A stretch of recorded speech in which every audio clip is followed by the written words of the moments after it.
Okay, શું કહીશું ઠાકોર સમાજનું બંધારણ તોડ્યાનો આપણી પર આક્ષેપ છે? આપણે કોઈ બંધારણ તોડ્યું જ નથી. અમારું જે 42 સમાજમાં પહેલાં જે વડુમાં બંધારણ થઈ ગયેલું, જે ચંદનજી, નવગણજી, જુગલજી, અને એ બંધારણને ફૂલ પાલન કર્યું છે. અને આજના દિવસમાં સમાજ વિરોધ જ્યાં નથી, કદી જવાનું નથી. સમાજ મા બાપ છે. અને કદાચ મારા ડીજે માટે આટલો વિરોધ કર્યો, લોકોને ગદ્દાર કીધો, નીચ કીધો, ઘણા બધા શબ્દો બોલ્યા છે. એટલું બધું તો મેં કોઈ ખરાબ કાર્ય કર્યું નથી.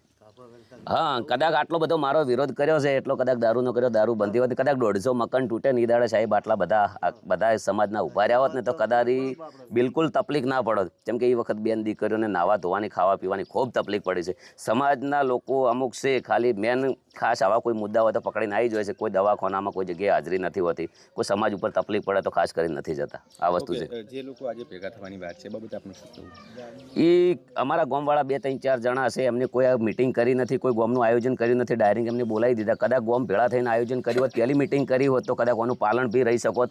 અને ગામવાળાને કોઈ આયોજન કર્યું જ નથી પહેલાંથી. અને આ લોકોને બોલાવવાવાળા જે છે ને એ 2 3 4 જણા છે, એમને બોલાયા છે. અને કદાચ ગામ ભેળું કરીને મને કહે ને તો આપણે ગામનું બી પાલન કરીએ, કેમ ના કરીએ.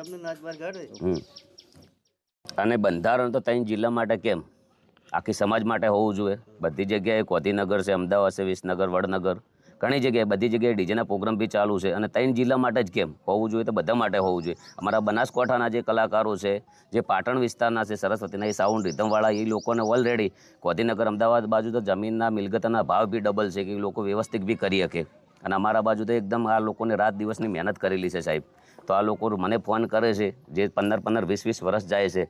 જેવું કોઈ બી વ્યક્તિ નોકરી માટે જે મહેનત કરતા હોય છે, એ લોકો જે આ વગાડવા માટે, રિધમ માટે, એમની પણ મહેનત હોય છે. અને સંગીત એક જેવી તેવું કોઈ સારી વસ્તુ છે. સંગીત એક લગ્નની અંદર કે સારો માહોલ, મનોરંજન પૂરું કરે છે. સંગીત કોઈ ખરાબ કરતું નથી. અને આ લોકોને તાત્કાલિક નિર્ણય લઈ લીધો, એટલે નિર્ણય લીધો એ યોગ્ય, મારા અંદાજે એમ કે યોગ્ય નથી. જેનું કારણ છે કે એમને સમય આપવો જોઈએ. જે બંધારણ છે, તો પહેલી વાત તો અમે બંધારણ તોડ્યું જ નહીં. બંધારણની અંદર ઉલ્લેખ કરેલો છે કે સામા પક્ષમાં ડીજે લઈ જવું નહીં, એવો ઉલ્લેખ કરેલો છે. એટલે અમે કોઈ સામા પક્ષમાં ડીજે લઈ ગયા નહીં. અને આ અમે કોઈ અમારા ગામમાં જે વર્ષોથી પરંપરા ચાલી રહી છે, એ પરંપરા કરી છે. અમે ગાવાનું ડીજે બનાવ્યું છે, કોઈ ડીજેમાં આવે નહીં. આ લાઈવ પ્રોગ્રામ અમારે જે અમારી ભાષામાં, અમારી સિસ્ટમમાં જે અલગ અલગ લાઈવ પ્રોગ્રામ છે, લાઈવ ડીજે છે, રાસ ગરબા છે, સંતવાણી છે, ભજનના પ્રોગ્રામ, અમારા માટે આ લાઈવ પ્રોગ્રામ કહેવાય. અને મારા બાજુ કરો. અને આની પાછળ, મારા ગાવાની પાછળ અંદર કમસે કમ 20 વર્ષની મહેનત છે. કાળી મજૂરી કરી, રાતના ઉજાગરા કર્યા, આખું શરીર, આખું જીવન અમે સંગીતમાં જ કાઢ્યું છે. બરાબર. હવે ગાવાનું બંધ કરી દઈએ તો અમારી રોજગારી, અમારું ખાવાનું, જે લોન ચાલી રહી છે, જે અમારે કોઈ બીજો કોઈ રોજગાર, કોઈ ધંધો નહીં, તો અમારે બીજું ધંધો શું કરવાનો એમ.